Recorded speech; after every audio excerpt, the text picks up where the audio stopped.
So welcome to Jain Tutorials. It is Jain Tutorial online classes on physics, chemistry, maths. Today we are studying physics of class 12, current electricity, video number 15. सो फार हम लोग Ohm's law पढ़ लिए, basic concept पढ़ लिए, उसके बाद हम लोग किरचॉफ्स लॉ पढ़ लिए, व्हीटस्टोन्स ब्रिज के बारे में जानकारी मिल गया. तो अभी हम लोग जो पढ़ने वाले हैं बहुत इंपॉर्टेंट टॉपिक है, इसको सुनिएगा, लिखना काम है, समझना ज्यादा है. Electronic theory of electric current, या सिंपली बोलते हैं ड्रिफ्ट वेलोसिटी एंड मोबिलिटी. ये क्या होता है? बहुत सा टर्म है इसके अंदर, एग्जाम का क्वेश्चन जो बोर्ड में आता है प्राय यही छिपा हुआ है. अंडरस्टूड? तो सबसे पहले हम लोग आपको थ्योरी बताएंगे कैसे करंट फ्लो करता है. कोई कंडक्टर है, ध्यान से देखिएगा, पहले समझिएगा. आज सुनने वाली चीज है, आज सिर्फ ज्यादा सुनना पड़ेगा, लिखने वाली चीज कम मिलेगा आपको. देखिए सपोज कोई कंडक्टर है,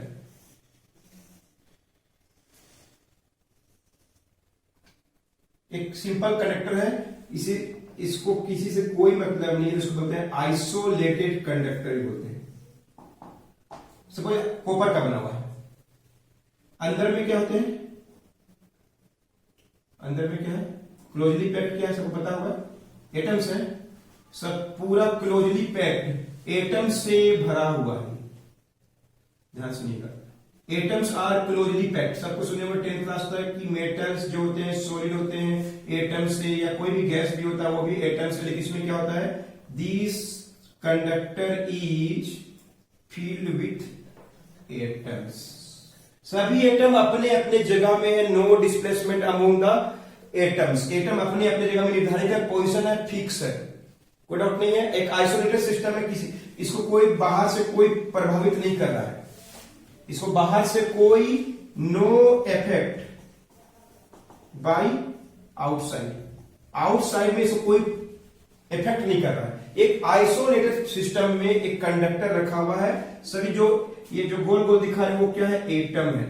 एटम अपने अपने जगह में फिक्स है, कोई एटम इधर से उधर नहीं जा रहा है. कोई क्लियर है, कोई डाउट नहीं है. अब हम लोग क्या करते हैं, इस कंडक्टर को ध्यान से सुनिएगा, यही कंडक्टर को एक एक्सटर्नल इलेक्ट्रिक फील्ड में रख देते हैं, ई में. एक इलेक्ट्रिक फील्ड बना दी, इंटेंसिटी फोर्स. एक बाहर में, चाहे जिसे बनाए, हम जिसे भी बनाए, हम बैटरी लगा के बनाए, जो भी हो, एक बाहर में चार्ज का सिस्टम रख दिए. क्लियर? एक इलेक्ट्रिक फील्ड सपोज इधर की ओर है, हम लोग पढ़ चुके हैं electric field, electrostatics first chapter. Electric field suppose E external है इधर की ओर. तो अब ये कंडक्टर को कैसे प्रभावित करेगा, ये कंडक्टर को कैसे प्रभावित करेगा उसके बारे में बता रहे हैं. तो जैसे ही एक इलेक्ट्रिक फील्ड बनाइएगा तो देखिए ये एक्सटर्नल फील्ड के चलते अंदर में जो एटम है उसके अंदर जो इलेक्ट्रॉन है वो प्रभावित होने लगेगा. क्या बोल रहे हैं, इलेक्ट्रिक फील्ड एक्सटर्नल के चलते electron in the atoms are क्या होते हैं, अफेक्टेड. कैसे अफेक्ट होंगे अभी बताएंगे. अफेक्टेड, यहां पे इलेक्ट्रॉन को कोई प्रभाव नहीं हो रहा क्योंकि ये किसी का इन्फ्लुएंस में नहीं है. एकदम सिंपल एक तार रखा, कुछ नहीं होगा, कोई करंट वरंट कुछ भी नहीं होगा, कोई भी चार्ज नहीं होगा. लेकिन जैसे ही एक एक्सटर्नल इलेक्ट्रिक फील्ड, मतलब चार्ज का फील्ड या जो भी हो, एक एक्सटर्नल फील्ड के में रखेंगे तो अंदर में इलेक्ट्रॉन्स जो है वो क्या होगा, प्रभावित होगा. कैसे प्रभावित होगा, ध्यान से देखिए. तो जैसे ही इलेक्ट्रिक फील्ड होता है, एटम के अंदर से, ये एटम के अंदर से इलेक्ट्रॉन इलेक्ट्रिक फील्ड के जस्ट ऑपोजिट डायरेक्शन में फ्लो करने लगता है. अंडरस्टूड? ध्यान सुनिए, क्या होने लगता है, इलेक्ट्रॉन फ्लोज और becomes in motion just opposite to direction of electric field. बस में पहला बात, ये इलेक्ट्रॉन जो है इस एटम के अंदर का, प्रत्येक एटम के अंदर का इलेक्ट्रॉन बहने लगता है, फ्लो करने लगता है, फ्लो करने लगता है किधर की ओर, इलेक्ट्रिक फील्ड के जस्ट ऑपोजिट. सपोज ये कंडक्टर में इलेक्ट्रिक फील्ड इधर बनाए, इलेक्ट्रिक इंडस्ट्री पढ़ चुके हैं, उसका डायरेक्शन होता है, सपोज इधर की ओर है, इलेक्ट्रिक फील्ड इधर की ओर है, तो इलेक्ट्रॉन इधर की ओर जाना लगेगा. ये बात समझे। एक्सटर्नल इलेक्ट्रिक फील्ड के चलते क्या क्या होगा वो बता रहे हैं पहले। Electron in the atoms are affected. Clear. क्या इफेक्ट होगा? इलेक्ट्रॉन फ्लो करने लगता है और बिकम इन मोशन में आ जाता है किधर की ओर? Just opposite to direction of electric field. Clear है। तो इसके चलते क्या होगा? इधर की ओर, जिधर की ओर इलेक्ट्रॉन आ रहा है उधर की ओर नेगेटिव चार्ज क्या हो जाएगा? इंड्यूस। इधर की ओर क्या हो जाएगा? पॉजिटिव। कैसे पॉजिटिव? जिधर छोड़ेगा तो ये जो एटम है, एटम जो बन गया पॉजिटिव, इसको कर्नेल बोलते हैं। जिस एटम से इलेक्ट्रॉन निकलेगा towards away from electric field, वो इधर आ रहा है तो इधर छोड़ दे रहा है, इधर की ओर क्या हो जाएगा? इधर की ओर क्या हो जाएगा? पॉजिटिव हो जाएगा। क्यों पॉजिटिव होगा? इलेक्ट्रॉन इधर आ रहा है, अपना अपना एटम को छोड़ रहा है, वो एटम अब क्या हो जाएगा? पॉजिटिव। वही पॉजिटिव को यहां पे दिखा रहे हैं। ये पॉजिटिव कैसे बना अंदर में? This B side becomes positive, this B side becomes positive. Why? Question exam में आता है। कैसे? एक एक्सटर्नल इलेक्ट्रिक फील्ड के चलते इलेक्ट्रिक फील्ड की तरफ इधर वो बी पॉजिटिव क्यों हो गया? क्यों? क्योंकि इलेक्ट्रॉन्स विच लीव, छूटा है, हिंदी में लिख रहे हैं, छूटा है फ्रॉम एटम बिकम्स, क्या होने लगता है? Positive charge. एटम्स, ये पहले एटम था, इलेक्ट्रॉन था, प्रोटॉन था। क्लियर है। जैसे इसको एक्सटर्नल इलेक्ट्रिक फील्ड में रख दिए तो इलेक्ट्रॉन में मूवमेंट शुरू हो गया। इलेक्ट्रॉन किधर जाता है? जिधर इलेक्ट्रिक फील्ड बनता है उसके जस्ट ऑपोजिट साइड में इलेक्ट्रॉन फ्लो करने लगता है। तो इलेक्ट्रॉन किधर की ओर आ रहा है? फिगर के अनुसार ए की तरफ आ रहा है। तो वो अपना एटम से निकला है, वो अपना एटम से इलेक्ट्रॉन निकला है। तो इलेक्ट्रॉन जो निकला है वो फ्री इलेक्ट्रॉन ए की तरफ आ गया, तो ए एंड क्या हो जाएगा? नेगेटिव चार्ज हो जाएगा। क्लियर है। और बी एंड जो है वो पॉजिटिव चार्ज हो जाएगा। क्यों हो जाएगा? बता रहे इलेक्ट्रॉन्स विच लीव, क्या लीव किया है? From atom becomes positive charge. इसको क्या बोलते हैं? मालूम एग्जाम में आता है, कर्नेल बोलते हैं। It's called kernel. तो एक तरफ क्या होने लगेगा? कर्नेल जमा होने लगेगा, और एक तरफ क्या होने लगेगा? इलेक्ट्रॉन जमा होने लगेगा। लेकिन यहाँ पे इलेक्ट्रॉन्स, यहाँ पे चार्ज क्या हो रहा है? अब यहाँ पे चार्ज बनने लग रहा है, यहाँ पे चार्ज होने लग रहा है, यहाँ पे चार्ज होने लग रहा है। पॉजिटिव है, नेगेटिव है, एक तरफ पॉजिटिव बन गया, एक तरफ नेगेटिव बन गया। पॉजिटिव और नेगेटिव के चलते अंदर में क्या बनेगा? तो दो एंड बन गया, एक पॉजिटिव बन गया और एक नेगेटिव बन गया due to external electric field. वे हम जो अप्लाई किए, फिर से सुनिए अच्छा से, थ्योरी बता रहे हैं, है कि नहीं? क्वेश्चन तो बहुत है इसके अंदर, वो वही नहीं पहुंचे हैं। एक नंबर क्वेश्चन के लिए सब बता रहे हैं। कोई सिंपली कंडक्टर जो होता है, ये मेटल जो होता है वो एटम से मिलकर बनता है। एटम्स आर क्लोजली पैक्ड, कोई डाउट नहीं है। एटम के अंदर इलेक्ट्रॉन अपने अपने एटम में ऑर्बिट में घूम रहे हैं, कोई डाउट नहीं है। लेकिन जैसे इलेक्ट्रिक फील्ड बनेगा, इलेक्ट्रिक फील्ड के दायरे में इसको रखेंगे तो क्या होगा? इलेक्ट्रॉन जो होता है एटम के अंदर से वो इन्फ्लुएंस प्रभावित हो जाएगा और वो निकल के किधर की ओर जाता है? इलेक्ट्रॉन का डायरेक्शन इलेक्ट्रिक फील्ड के जस्ट ऑपोजिट होता है। इलेक्ट्रॉन फ्लोज इन और फ्लो करने लगता है और becomes in motion just opposite to direction of electric field. Electric field जो है एक्सटर्नल, उसके जस्ट ऑपोजिट डायरेक्शन में फ्लो करने लगता है। किधर की ओर फ्लो करने लगेगा? ए की तरफ फ्लो करने लगेगा। ए विल क्या हो जाएगा? नेगेटिवली चार्ज हो जाएगा। तो उधर में जिस एटम को छोड़ के वो आया है वो एटम एक्यूमुलेट हो गए, में जमा हो गए, किसके रूप में? चार्ज के रूप में। दूसरा एंड में इधर इलेक्ट्रॉन आ जाएगा तो उधर क्या छूट जाएगा? एटम सब छूट जाएगा। बहुत से एटम्स हैं, लाखों करोड़ों अरबों खरबों एटम्स हैं, उसके अंदर जो इलेक्ट्रॉन्स हैं वो इधर की ओर आ रहे हैं और उधर इधर की ओर कौन जा रहा है? इधर की ओर जा नहीं रहा है। इधर की ओर क्या हो जा रहा है? वो इलेक्ट्रॉन जिसे निकल रहा है वो एटम पॉजिटिवली चार्ज हो जा रहा है। थस जिस एटम में इलेक्ट्रॉन निकला है उसको कर्नेल बोलते हैं। यानी आपको एक एटम दिखाएंगे तो ऐसा दिखाई देगा। पहले क्या था? एटम था, ऐसे इलेक्ट्रिक फील्ड नहीं था। जैसे ही इलेक्ट्रिक फील्ड अप्लाई कर दिए तो इलेक्ट्रॉन निकल गया और ये पॉजिटिव हो गया। इलेक्ट्रॉन किधर निकल गया? जस्ट ऑपोजिट डायरेक्शन में। क्लियर है। तो एक तरफ क्या जमा होने लगेगा? पॉजिटिव चार्ज जमा होने लगेगा। अब फिर ये पॉजिटिव नेगेटिव के चलते अंदर में इलेक्ट्रिक फील्ड बन जाएगा। दिस पॉजिटिव और नेगेटिव के बीच में फिर अंदर में भी इलेक्ट्रिक फील्ड बन जाएगा। जितना बाहर में उतना इलेक्ट्रिक फील्ड बन जाएगा। क्लियर है। इस बात को आप नोट कर लीजिए, वीडियो को पॉज करके नोट कर लीजिए।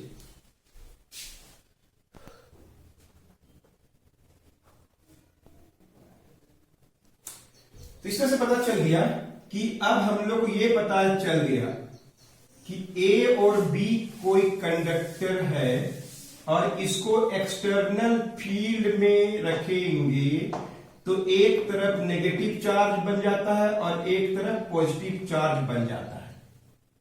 क्लियर है? इलेक्ट्रॉन इधर आ रहा है और अपना इलेक्ट्रॉन जो एटम को छोड़ा वो पॉजिटिव हो जाता है। क्लियर है? इलेक्ट्रॉन एक तरफ, पॉजिटिव चार्ज एक तरफ हो जाता है।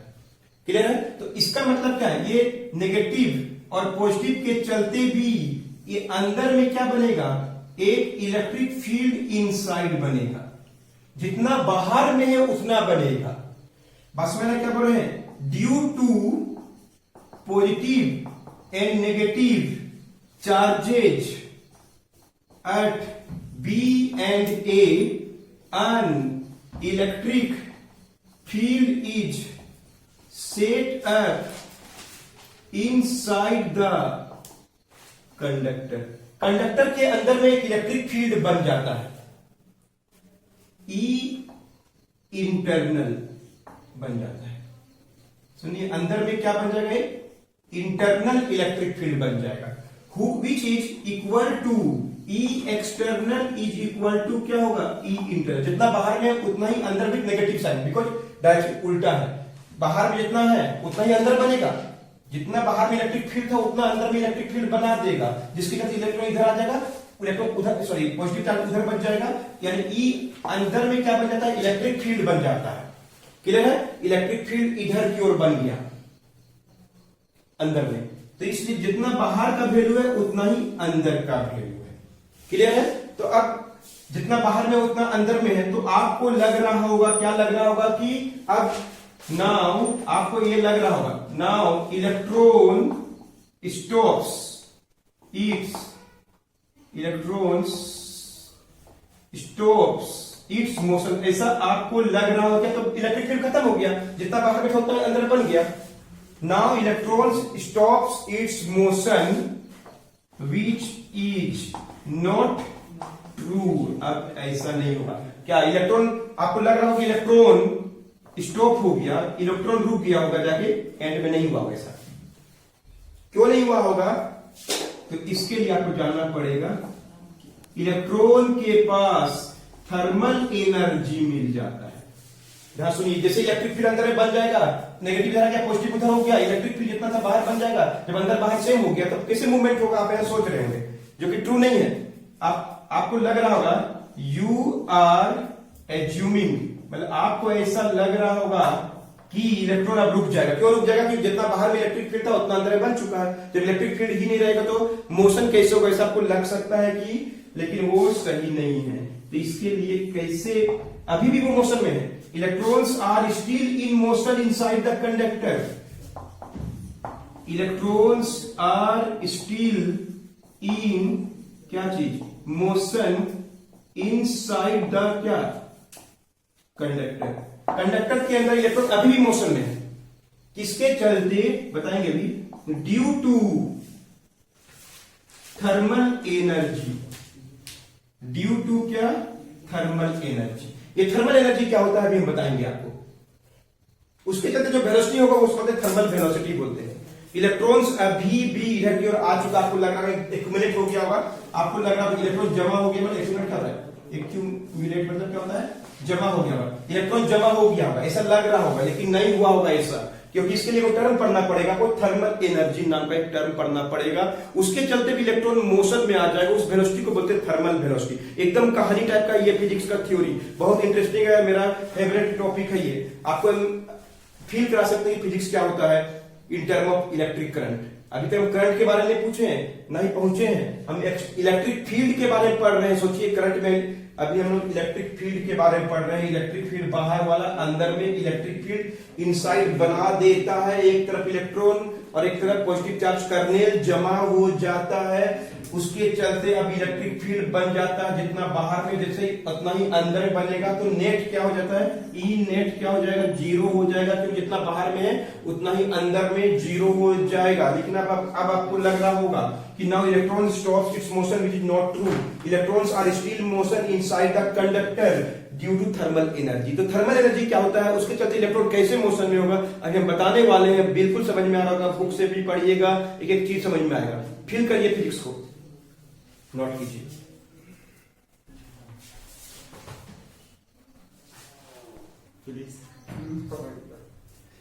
तो चलिए, थर्मल एनर्जी क्या होता है। आपको लग रहा होगा कि अंदर में इलेक्ट्रिक फील्ड जीरो हो गया, क्योंकि पॉजिटिव नेगेटिव, पॉजिटिव एक तरफ आ गया, नेगेटिव एक तरफ आ चुका है। इलेक्ट्रिक फील्ड जितना बाहर में था उतना बन चुका है, अपोजिट डायरेक्शन में। इलेक्ट्रॉन का मूवमेंट इधर हुआ, इधर की ओर क्या बना, इलेक्ट्रिक फील्ड, उसमें उधर की ओर इलेक्ट्रिक फील्ड, दोनों बराबर हो गया, नेट जीरो हो गया। इलेक्ट्रॉन फ्लो करेगा नहीं करेगा, आप बोलेंगे नहीं करेगा, लेकिन करेगा। कैसे करेगा, देखिए अब हम लोग पढ़ चुके 11th क्लास में। बाहर का टेम्परेचर आउटसाइड और टेम्परेचर इनसाइड। मेटल के अंदर टेम्परेचर जो होता है बाहर और अंदर में डिफरेंस होता है। ये टेम्परेचर आउटसाइड और inside, there is a temperature difference. जैसे बाहर में 25 डिग्री सेल्सियस 28 है और अंदर में 25 डिग्री सेल्सियस है, तो there is a temperature difference of क्या हो गया, 3 डिग्री सेल्सियस या 3 केल्विन, जो भी बोलिए। तो ये अंदर में टेम्परेचर ज्यादा है, बाहर की अपेक्षा अंदर में टेम्परेचर ज्यादा है। तो हम लोग जानते हैं, पढ़ चुके हैं kinetic theory of gas chapter में, कि electron get it kinetic energy. तो ये एनर्जी को हम लोग क्या बोलते हैं, टेम्परेचर डिफरेंस के चलते जो एनर्जी इलेक्ट्रॉन को मिल रहा है उसको बोलते हैं थर्मल एनर्जी बोलते हैं। The energy of electrons due to difference in temperature inside and outside is called, क्या होता है, क्या कहलाता है, इज कोल्ड थर्मल एनर्जी बोलते हैं। The energy of electrons due to difference in temperature inside and outside. बाहर में ज्यादा रहेगा पक्का, अंदर में कम रहेगा। मेटल के अंदर इलेक्ट्रॉन रिलेटिवली जाम होते हैं, अंदर में रिलेटिवली ठंडा होता है, बाहर में ज्यादा टेम्परेचर, अंदर में कम टेम्परेचर। तो डिफरेंस, ये जो टेम्परेचर है जो 3 केल्विन या 3 डिग्री सेल्सियस का अंदर और बाहर का अंतर के चलते, उसके चलते इलेक्ट्रॉन्स को एनर्जी मिल जाता है, और such energy is called thermal energy. तो एक थर्मल एनर्जी के चलते, अब इस थर्मल एनर्जी के चलते, वाली थर्मल एनर्जी समझ में आ गया क्या बोल रहे हैं, जब इलेक्ट्रिक फील्ड इनसाइड आउटसाइड किए, नेट इंटेंसिटी जीरो हो गया, अब इलेक्ट्रॉन फ्री हो गया है, मूव तो नहीं कर रहा ऐसा लग रहा है, लेकिन ऐसा नहीं हुआ है। बाहर और अंदर का टेम्परेचर हमेशा बाहर में ज्यादा होगा, अंदर में क्या होगा, कम होगा। तो बाहर से अंदर की ओर क्या होगा, ट्रांसफर ऑफ हीट होता है। बात समझ रहा है, बाहर में ज्यादा टेम्परेचर, नीचे में अंदर में कम है। द ट्रांसफर ऑफ क्या होगा, thermal energy, the transfer of thermal energy. Electron अंदर में है, बाहर का एनर्जी, अंदर का energy. The transfer of thermal energy क्या करता है, makes electron in motion. The transfer of thermal energy, बाहर में ज्यादा, अंदर में कम, तो अंदर में थर्मल एनर्जी पहुंच गया। तो the transfer of this thermal energy, ये थर्मल एनर्जी के चलते electrons becomes in random motion, इधर उधर मोशन करने लगता है, इन random मोशन। उस वेलोसिटी को बोलते हैं हम लोग थर्मल वेलोसिटी बोलते हैं। सबसे पहले इलेक्ट्रिक फील्ड बाहर में, अंदर में जीरो हो गया, आपको लग रहा है इलेक्ट्रॉन रुक गया, नहीं रुकता है। उसका अलग कारण है, क्या है कि टेम्परेचर आउटसाइड ज्यादा होता है और बाहर में कम होता है। इलेक्ट्रॉन फ्री हो गया तो अपना एटम से निकल चुका है, अब आपको लग रहा है वो रुक गया होगा, नहीं रुका होगा, वो क्या कर रहा होगा, मोशन कर रहा होगा। किसके चलते, थर्मल एनर्जी। थर्मल एनर्जी क्या होता है, बाहर का टेम्परेचर और अंदर का टेम्परेचर डिफरेंस के चलते इलेक्ट्रॉन को एनर्जी मिल रहा है। उस एनर्जी को हम लोग क्या बोलते हैं, थर्मल एनर्जी। उसके चलते इलेक्ट्रॉन का काइनेटिक एनर्जी बढ़ जाएगा और वो मोशन में आ जाएगा। The transfer of thermal energy to electrons sorry, the transfer of thermal energy due to transfer of thermal energy, electrons becomes in motion, electrons become in क्या होता है, मोशन में आ जाता है। कौन सा मोशन, रेंडम मोशन है, और इधर घूमने लगता है direction less, direction less motion में इलेक्ट्रॉन घूमने लगता है। एकदम थ्योरी टाइप का है, आप विजुअलाइज कर सकते हैं फिजिक्स को, अंडरस्टूड, नोट करिए सब बात।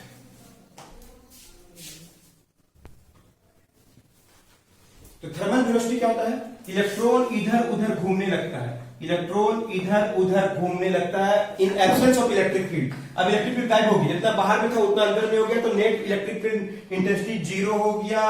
अब टेम्परेचर डिफरेंस के चलते अंदर में कौन सा एनर्जी मिला, थर्मल एनर्जी, उसके चलते इलेक्ट्रॉन घूमने लगता है, काइनेटिक एनर्जी मिलता है उनको, जिस वेलोसिटी से इलेक्ट्रॉन घूमता है इज कॉल्ड थर्मल वेलोसिटी।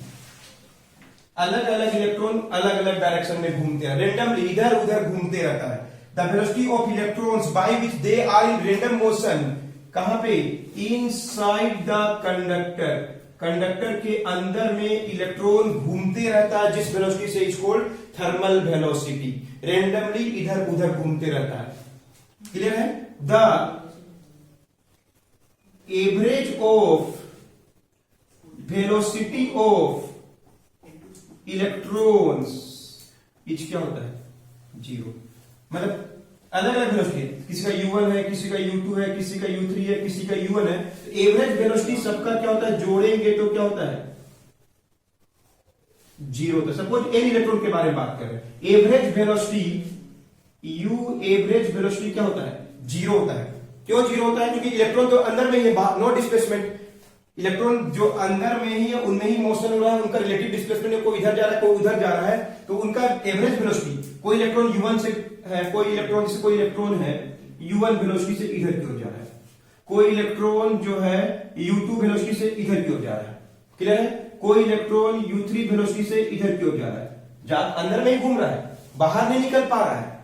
वो electron net electric intensity zero होने के कारण वो बाहर नहीं निकल पा रहा है। क्लियर है। इसके चलते क्या होगा, इसके चलते क्या होगा, उनका एवरेज वेलोसिटी जो होगा उनको जोड़ेंगे तो जीरो होता है। Understood. Electrons are in random motion, हर इलेक्ट्रॉन अपना अपना वेलोसिटी हो सकता है, सेम भी हो, अलग अलग भी हो सकता है, कुछ भी हो सकता है। वो इलेक्ट्रॉन अलग अलग वेलोसिटी से इधर उधर घूम रहा है, तो उनका एवरेज वेलोसिटी का वैल्यू कितना होता है, जीरो होता है। Why zero, because there is no displacement among the, relative displacement नहीं हो रहा है, जो था सब मिला के एवरेज वेलोसिटी जीरो होगा। स्पीड नहीं बोल रहे हैं, स्पीड जोड़ेंगे तो सबका स्पीड जोड़ के टाइम से डिवाइड करना पड़ेगा। हम average velocity of electrons inside the conductor due to absence of electric intensity is said to be zero बोलते हैं, because there is no relative displacement among the electrons. तो पूरा थ्योरी स्टार्ट हुआ है, 5 वीडियो लगता है, ये जस्ट पहला वीडियो है, कोई इसमें डेरिवेशन नहीं है, हम आपको कॉन्सेप्ट क्लियर कर रहे हैं। अंडरस्टूड। सारा बात को ध्यान से सुन के नोट कर लीजिएगा, आपको पूरा समझ में आएगा। मिलते हैं नेक्स्ट वीडियो से। ये बहुत इंपॉर्टेंट वीडियो है, ये एक्चुअली में लगेगा क्लास 12 का वीडियो है। Kirchhoff's law Wilson bridge class 10 का स्टूडेंट को भी समझाते तो समझ जाता, भले उसका सिलेबस नहीं था, है ना, लेकिन ये जो टॉपिक है वो बहुत इंपॉर्टेंट टॉपिक है। तो मिलते हैं नेक्स्ट वीडियो में, आपसे पूरा पढ़ते रहिए।